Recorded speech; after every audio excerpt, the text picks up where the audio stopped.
142।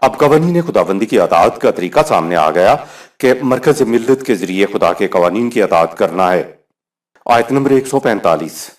وما أسألكم عليه من أجر إن أجري إلا على رب العالمين۔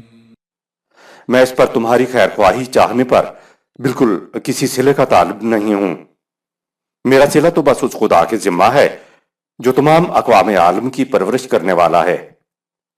آیت نمبر 146۔ أتتركون فيما هاهنا آمنين۔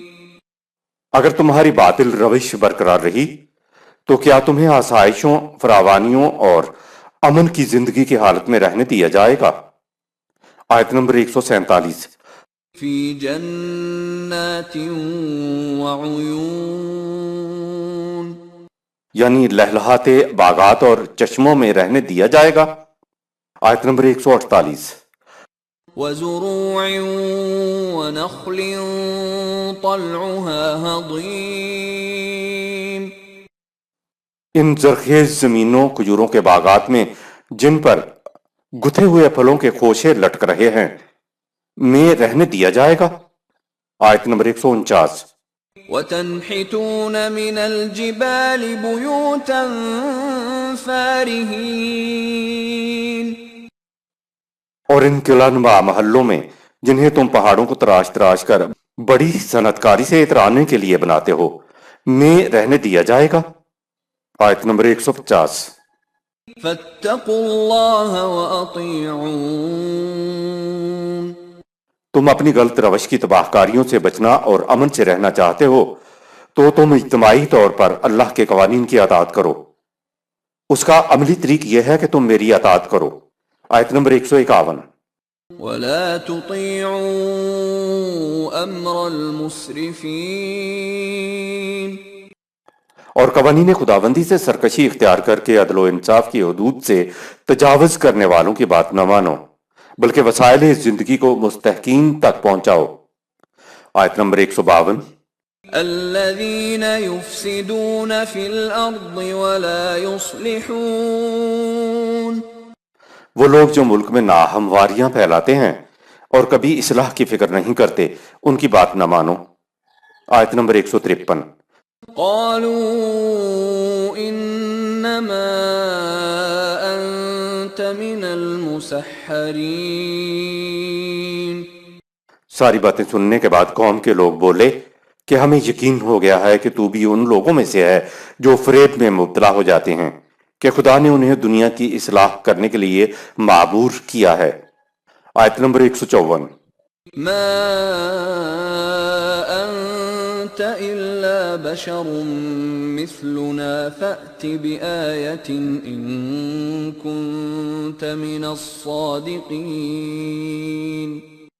تم تو ہمارے ہی جیسے انسان ہو تو تم رسول کیسے ہو سکتے ہو؟ بہرحال اگر تم اپنے دعوے میں سچے ہو کہ تم رسول ہو اور ہم پر تباہی آنے والی ہے تو اس کے لیے کوئی نشانی پیش کرو۔ آیت نمبر 155۔